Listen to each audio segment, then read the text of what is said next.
Cinema రంగం glamour ప్రపంచం. ఆ ప్రపంచంలో విహరించాలని, సుఖ సౌఖ్యాలు అనుభవించాలని ఎంతోమంది కలలు కంటూ ఉంటారు. కానీ కొందరికే అవకాశం దక్కుతుంది. అది వారి ప్రతిభ వల్ల కావచ్చు, లేకపోతే అదృష్టం వల్ల కావచ్చు. అవకాశాలు వారిని వరిస్తాయి, ప్రేక్షకులు వారిని ఆదరిస్తారు, అలా ఉన్నత స్థానానికి చేరుకుంటారు. అయితే ఆ స్థానాన్ని అందరూ కాపాడుకోలేరు. కొందరు స్వయం కుప్రాదం వల్ల దీనస్థితికి చేరుకుంటే, మరికొందరు విధి ఆడే వింత నాటకం వల్ల బలి పశువులుగా మారిపోతారు. ఈ విషయంలో నటుల కంటే నటీమణుల జీవితాల్లోనే ఎక్కువ విషాదాన్ని మనం చూస్తూ ఉంటాం. అలాంటి వారిలో హీరోయిన్ శ్రీవిద్య ఒకరు. అందరినీ కట్టిపడేసే అందం ఆమె సొంతం.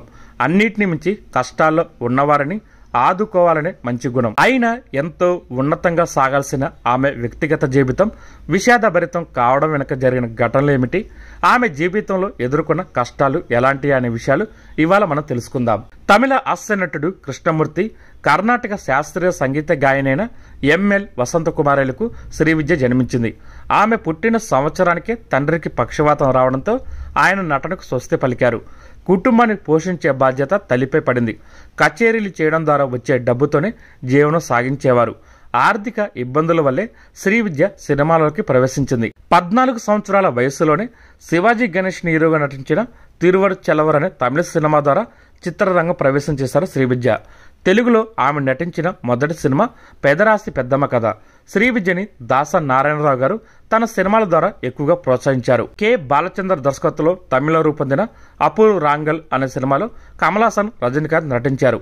ఇదే సినిమాని తెలుగులో దాస నారాయణరావు గారు తూర్పు పడమర పేరుతో రీమేక్ చేశారు. ఈ సినిమా తమిళ, తెలుగు భాషల్లో ఘన విజయం సాధించింది. 2 భాషలను శ్రీవిద్య ప్రధాన పాత్ర పోషించారు. అలాగే కమల్ హాసన్, శ్రీవిద్య ఎక్కువ సినిమాలో కలిసి నటించారు. ఆ క్రమంలోనే ఇద్దరు ప్రేమలో కూడా పడ్డారు.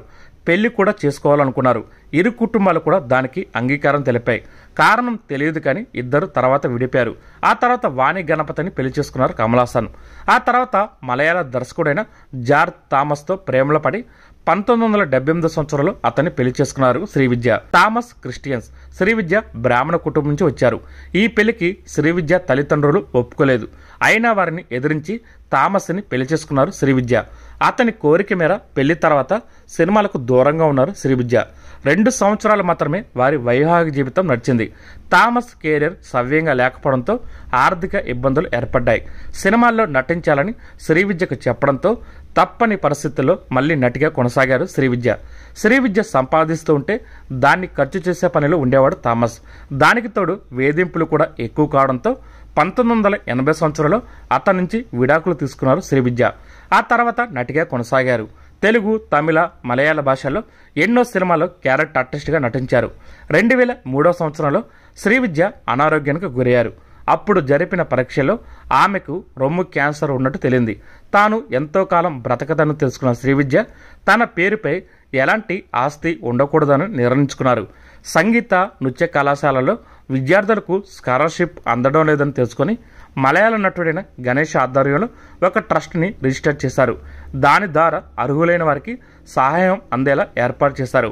ఆ రోజుల్లోనే శ్రీవిద్యకు ఉన్న కోట్ల ఆస్తుల్ని ఆపదలో ఉన్న వారిని ఆదుకునేందుకు ట్రస్ట్కి కొంత రాశారు. తన తమ్ముడి పిల్లలకు 5 లక్షల చొప్పున, తన దగ్గర పనిచేసిన వారికి ₹1,00,000 చొప్పున చెందేలా వీలునామా రాయించారు.